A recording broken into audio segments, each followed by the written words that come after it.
भारतीय शेयर बाजार नाम सुनते ही कुछ लोगों को डर लगता है ना। लेकिन सच तो ये है कि ये पैसा बनाने का एक बहुत पावरफुल तरीका है। तो आज हम इसी के बारे में बात करेंगे, इस रहस्य से पर्दा हटाएंगे और देखेंगे कि एक स्मार्ट इन्वेस्टर कैसे बना जाए, जुआरी नहीं, इन्वेस्टर। सबसे पहले ये समझते हैं कि हम शेयर बाजार की बात ही क्यों कर रहे हैं। जरा इस स्लाइड को देखिए। जो ट्रेडिशनल इन्वेस्टमेंट्स हैं जैसे एफडी या सोना, वो कितना देते हैं? करीब 5 से 7%। लेकिन दूसरी तरफ है शेयर बाजार या म्यूचुअल फंड, जिसमें 15% या उससे भी ज्यादा कमाने की गुंजाइश है। आज हम यही सीखेंगे कि इस मौके का फायदा समझदारी से कैसे उठाया जाए। तो आज का हमारा सफर कैसा होगा? देखिए, सबसे पहले हम समझेंगे कि रिटर्न्स क्या हैं, इसमें जोखिम क्या है। फिर हम मार्केट टिप्स के बहुत बड़े धोखे की बात करेंगे। इसके बाद हम बाजार को नापने वाले एक गुप्त थर्मामीटर के बारे में जानेंगे।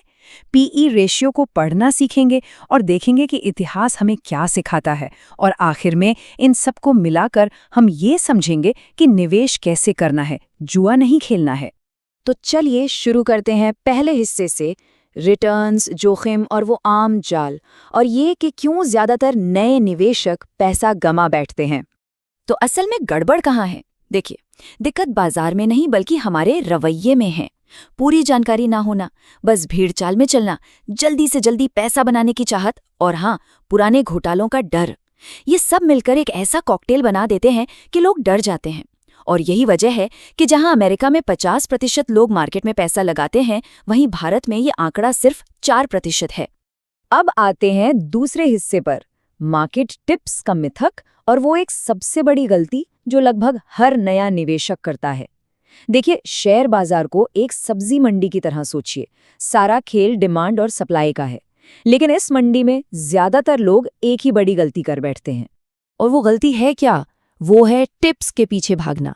न्यूज़ चैनल से, दोस्तों से, इंटरनेट से, कहीं से कोई टिप मिल जाए बस। ये एक ऐसी दौड़ है जिसमें लोग सोचते हैं कि कोई अंदर की खबर उन्हें रातों रात अमीर बना देगी।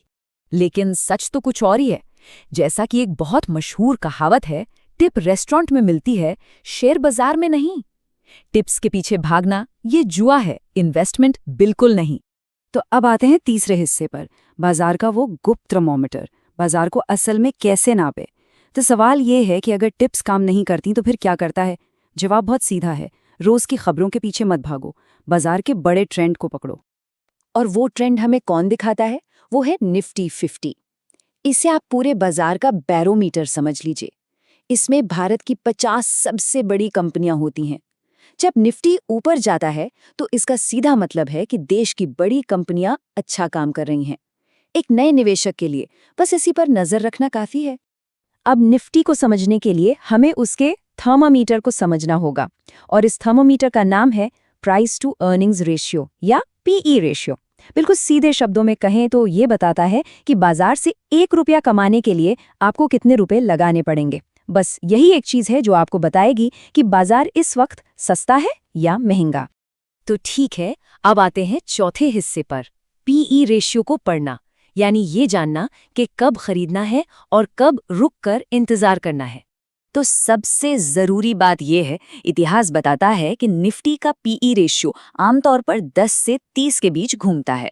अब देखिए, जब पीई कम हो, मान लीजिए 10 से 14 के बीच, तो इसका मतलब है बाजार सस्ता है। मतलब 1 रुपए की कमाई खरीदने के लिए कम पैसे देने पड़ रहे हैं। ये एक ग्रीन सिग्नल है ज्यादा निवेश करने का।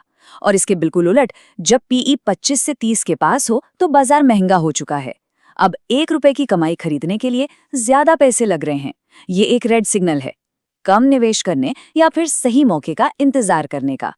लेकिन क्या ये तरीका सच में काम करता है? कहने को तो कोई कुछ भी कह दे। चलिए सबूत देखते हैं। अब आते हैं 5वें हिस्से पर, इतिहास का वो शक्तिशाली सबक जो साबित करता है कि ये रणनीति वाकई काम करती है। जरा इन आंकड़ों पर गौर कीजिए। साल 1999 पीई था 12, अगले एक साल में रिटर्न कितना मिला? +105%। 2003 में पीई था 11, अगले साल का रिटर्न +116%। और 2008 के उस बड़े क्रैश के बाद जब पीई गिरकर 10 पर आ गया था, अगले साल मिला 130% का जबरदस्त रिटर्न। अब सिक्के का दूसरा पहलू भी देखिए। फरवरी 2000 पीई था 28, नतीजा -53%। जनवरी 2008 पीई फिर से 28 पर और नतीजा -64% का भारी नुकसान। तो जैसा कि साफ दिख रहा है, ये आंकड़े झूठ नहीं बोलते। और ये हमें सर जॉन टेम्पल्टन के उन मशहूर शब्दों की याद दिलाता है, इन्वेस्टिंग में 4 सबसे खतरनाक शब्द हैं, इस बार ये अलग है। इतिहास बार बार खुद को दोहराता है, और जो लोग भावनाओं में बहकर ये सोचते हैं कि इस बार कुछ अलग होगा, वो अक्सर बड़ी गलती कर बैठते हैं।